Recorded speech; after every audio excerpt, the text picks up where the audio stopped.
This is Craig and Andrew, two Ranger qualified Army officers with MBAs, here to help you improve your business through leadership. Each week, we'll deliver easy lessons from the battlefield to the boardroom on how to improve team performance. If you're a leader or want to be, this is the place for you. Welcome to the cohort. Disclaimer: the views in this podcast are those of the authors alone and do not represent the views of the Department of Defense or the U.S. Army.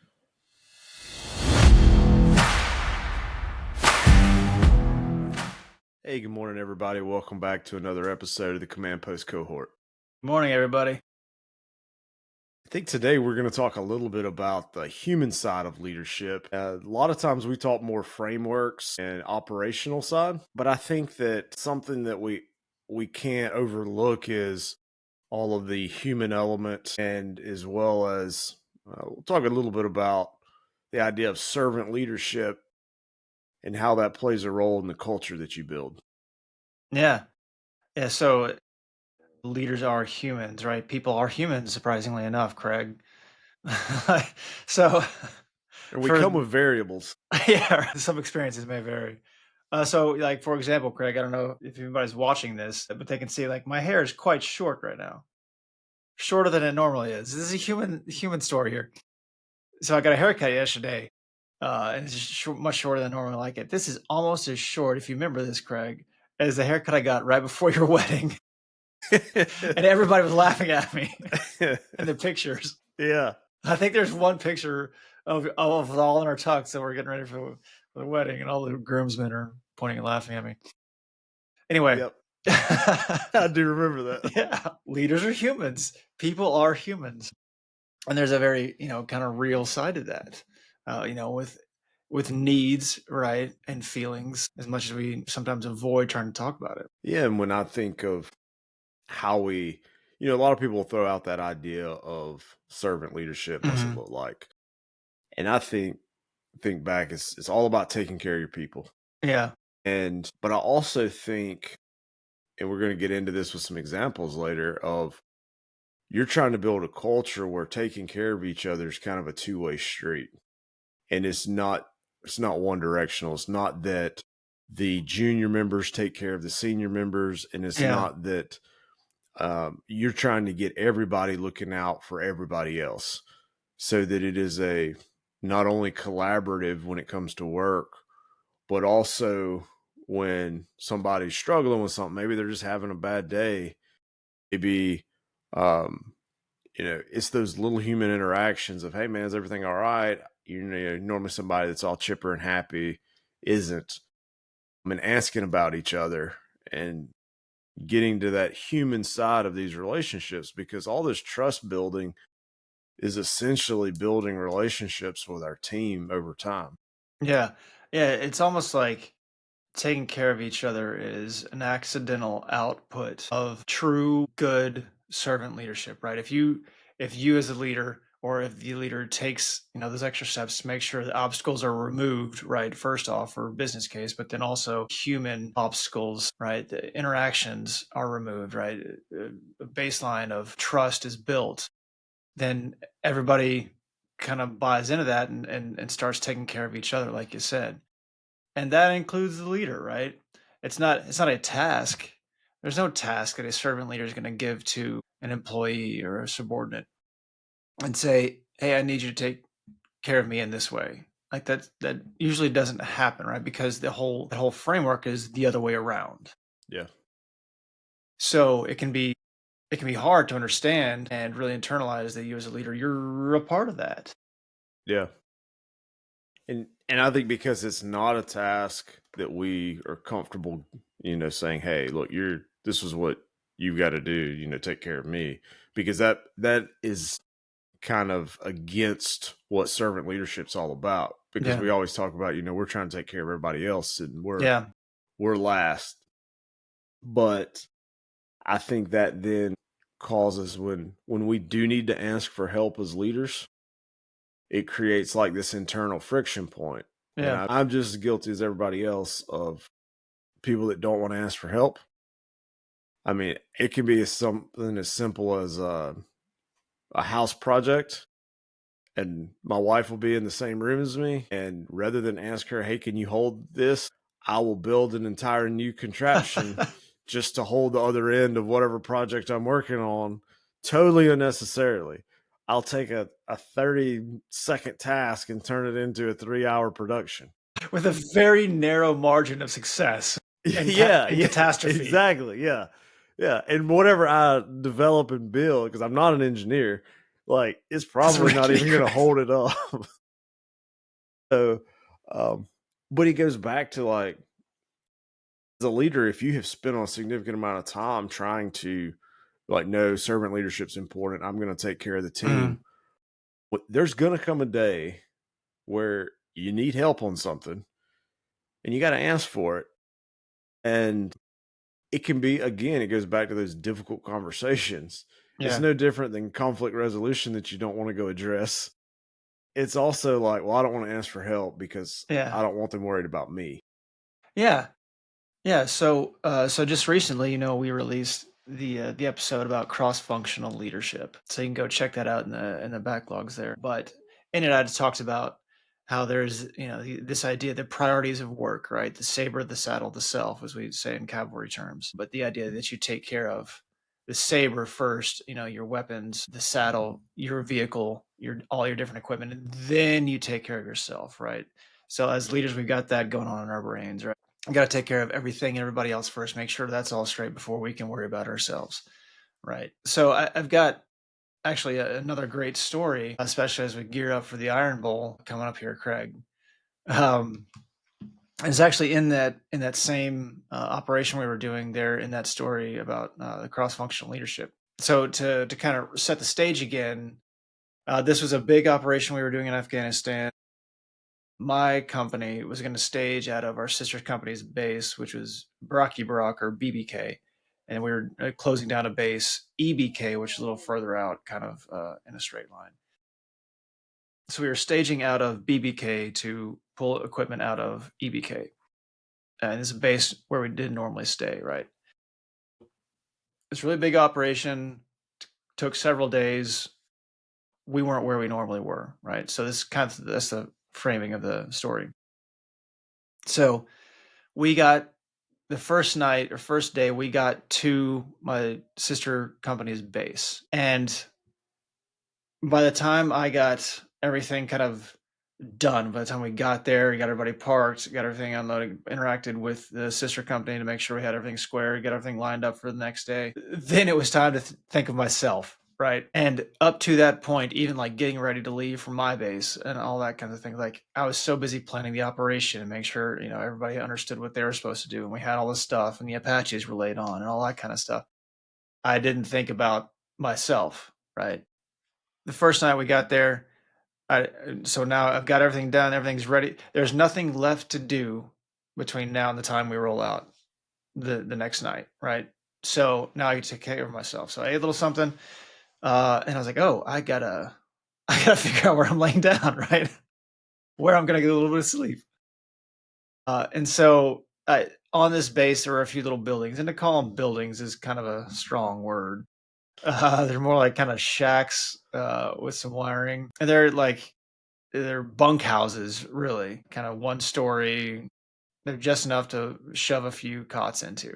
So I found one of these buildings there, and with an empty cot, and so I went in there. Um, and as I was walking in, there were some people in there, but they were all contractors. And so, for those that don't know, contractors in this sense, for the in Afghanistan, we'd have these contractors, which is where it'd just be civilians, usually former military of some kind, and they'd go through different companies like KBR, and they'd be paid to come and live in Afghanistan on these bases and build things for us, electricians, plumbers, uh, carpenters, all kinds of things, right?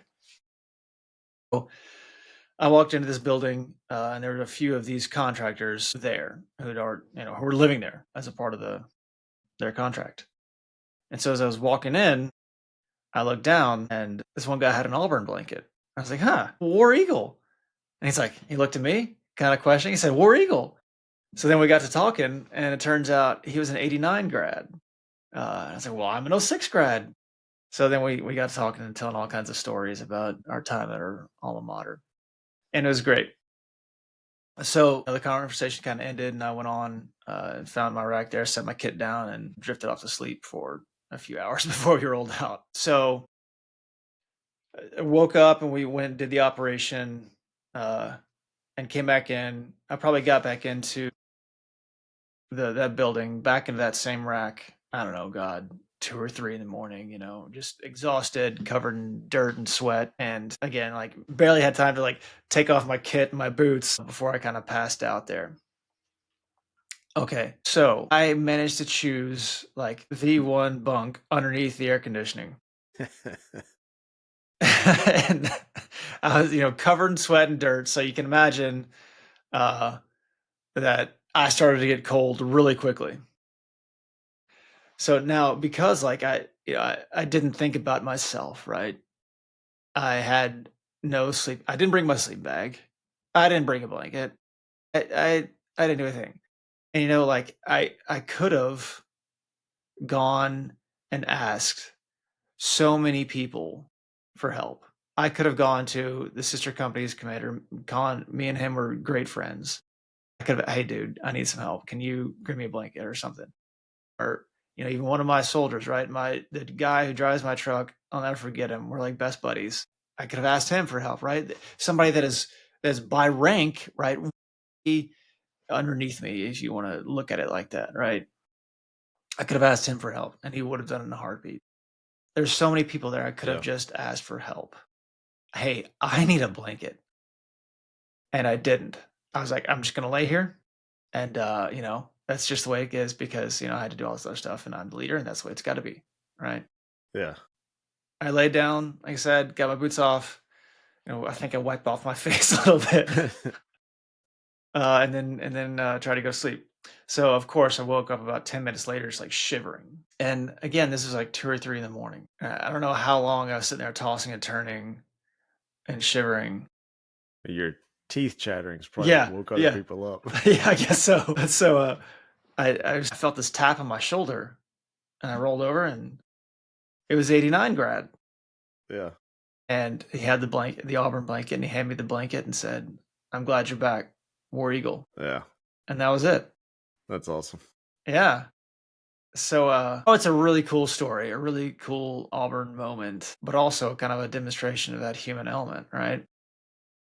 Yeah, and it's those small things that we take for granted a lot of time. And you know, that little bit of him taking the time to notice, but hey, this guy's over here, you know, maybe kind of going through some what I call self punishment because I Yeah, know I'll do that and be like, oh, I didn't bring it, so that's my fault. So I'm that's just my gonna lay fault. here and That's my suffer fault. through it. Yeah. Yeah, right? Because I mean, that's what leaders do a lot of times. Like, well, I don't Yeah, want to put anybody else out, so I'll exactly. just suffer through. But he recognized that and was like, wait a minute, this guy's over here, been working hard. And there's also that, being in a combat zone, that danger element. Because every time Mhm. you roll out, like there is, nothing's guaranteed. Yeah, there's a chance you're not rolling back in. Yeah. And so for him to, kind of, acknowledge that, say, hey, glad you're back. And here, Mhm. try not and freeze while you're here. Don't get a Yeah. cold weather injury here in our little shack. And I think that's even while you and him did not have a official working relationship Yeah. or weren't in the same organization, you know, that was a that was leadership behavior coming from him. Yeah, absolutely. And a lot of times people get hung up on, well, I'm not in a leadership position or I can't be a leader until someone, assigns me that. It's like, no, there are little things, and this is an example of the kind of the human side of it and not just I mean, he didn't come over there and plan your logistics for you. Yeah. He came over and gave you a blanket. But leadership is so much more than just the operational side of things and just the decisions and planning. It's these interactions that build that trust and those Yeah. relationships. And I think that it also goes back and shows how important you just stopping and talking with somebody who, what, 72 hours prior, you had no idea who that person was? Yeah. and to then stop and talk, and because we a lot of times we'll be like, yeah, you need to go out and talk with your people and get to know them, and people think that that is a it's going to take you 3 years to get to know somebody and build a Yeah, relationship. or that it's just for show, right? Right. And it's not. I mean, you had one good interaction, it's a little bit of commonality to talk about. And then a little bit, 24 hours later, he's stepping up and giving you that help because it's difficult. Leaders don't naturally ask for it. I think that that is something that, I mean, I've done the same thing. Times where I should have gone and asked for help.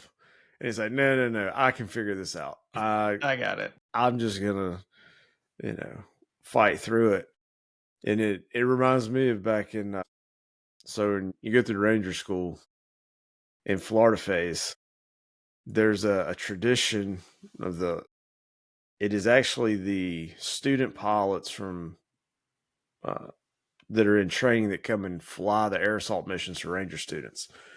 And years ago, I want to say it was back in the 90s, maybe, don't quote me. One of those aircraft went down, and the Ranger students actually were the first ones to go out and render aid to the pilots and help get them out of there, if I remember the story correctly. And so it's payback to like, as a thank you, when those aircraft fly the Ranger students, they will actually they bring food. The most highly prized commodity in Ranger School is Yeah, food because you don't get much. you That don't and get much. sleep, but there's no way to like hand you a pack of sleep, Yeah, so you get food instead. Because when you're on the aircraft, it is that crew chief that's in charge, and it's not the Ranger instructor anymore, and so you kind of go by their rules. yeah, At least that's what they say. But I mean, I'm sure somebody has different opinions on that. But I think that so you get on there and they call them the pogey birds for pogey bait. For those of you that heard that term before, yeah. We're not but gonna when explain that here, but so they come through and they picked us up, and the the aircraft I was on, they handed out McDonald's cheeseburgers. Greatest thing, like you couldn't have. I would have chosen that over a bar of gold at that point. And so I ate mine in probably about 8 seconds. And guy sitting two seats over from me, he tears his in half and hands half of it to me. And it felt like a trap because like a trap. like food is again such a high commodity, highly Yeah. prized commodity. Like you would occasionally somebody, I mean, guys would take care of each other and share food, but he would. I remember he looked at me and he said, "You need this more than I do." And so I was like, "Wait, how bad of shape am I in?" He had actually recycled one of the other phases, so he had gotten a little time to eat a little bit, and so at that point I was pretty well starved, I think. And so, but like in that moment, even it's like, man, this guy is offering, he's giving me that help, but I still had this little bit of reservation of like, should I take this? Should I give this to somebody else? What should I do? And so it was difficult just to accept the help. Yeah. And I mean, when somebody's handing you food, be like, look, you look like you need this, but it was still, and I think that's a something that I mean, this is not exclusive to me. It's not like because I'm great at this or anything. This is something that I think happens in the kind of the leader brain of always trying to worry about other people. Yeah. But it kind of shows it in that environment of us all trying to take care of each other. He was then demonstrating that leadership. And, as your peers going through that, there's not, other than for the assigned missions, you're not really like working for anybody. But he, again, that was him demonstrating that leader behavior. And it was something that has always stood out to me of like, somebody offering help, but then even being as hungry as I was, like not really wanting to take it, Mhm. feeling like I Yeah. shouldn't be. I should be giving them my food. Yeah. And even though in that, because of the way Ranger School is, you're not really rank is not no one Yeah. wears your rank. You're not really holding any official positions as you go throughout. But I think it's an interesting thing that leaders run into. Yeah, because it's contrary to, the way we operate, right? And we get to task overload, right?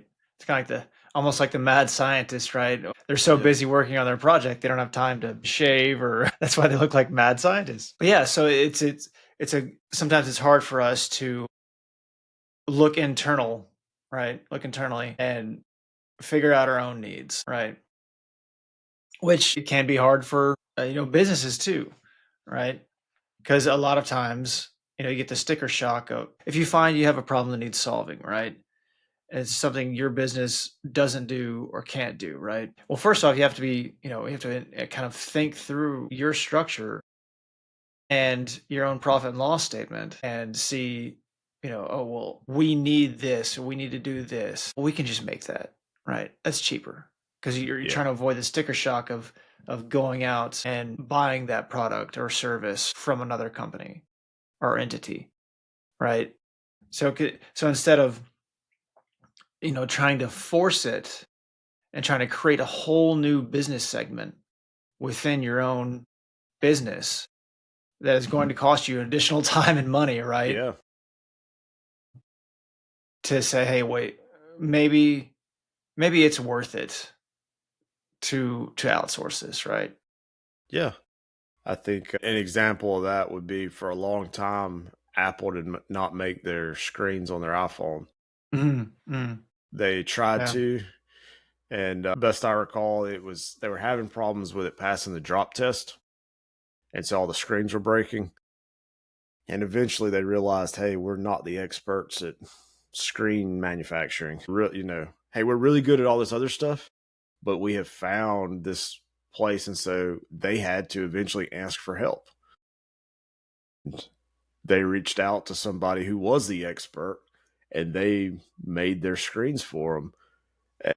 So businesses and leaders, it's kind of goes hand in hand, just because I think it goes back to that human element. yeah, Organizations are just a group of people. you know it's not just that Apple had to make that decision. There was some person with a name, a telephone number, and an office. They had to pick up the phone and call somebody and say, hey, I need you to help me, or yeah, even ask, can you help me? yeah, And sometimes, especially, it doesn't matter if you're just a really successful leader or a really successful organization, business, it's hard to ask for help. yeah, And even if you're just starting out, like, you also want to show that you're capable. So you don't want yeah, to ask for help. yeah. Because somebody had to say, you know what, guys, like this isn't working. We clearly we cannot do this ourselves. We we have reached the point where we are, diminishing marginal returns, right? We're not achieving what we need to achieve internally. So somebody had to, stand up and have that courage, or, plot out the case and say, we can't do this ourselves. We need some help. Yeah. Right. It and sometimes that goes back to those difficult conversations leaders have to Mm. have. Of sometimes you may have another team member who's just set on, we're gonna figure this out, and you have to be like, oh, time out. Like, this is not productive. Like you said, we're gonna spend more money trying to solve this problem than just buy the solution. Yeah.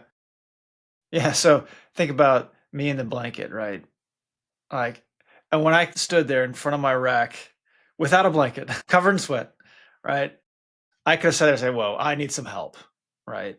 And gone and asked any number of people. There's probably 100 people I could have asked that would have helped me, that I knew very well and had some sort of leader relationship with, right? But I chose not to. And because of the actions of that one man, right? I got a good night's sleep, and how do you calculate the ultimate output of that, right? Right. So you have to kind of do a little bit of internal analysis first, realize you need help, realize you can't do it yourself, and then be willing to to make the case and ask for help.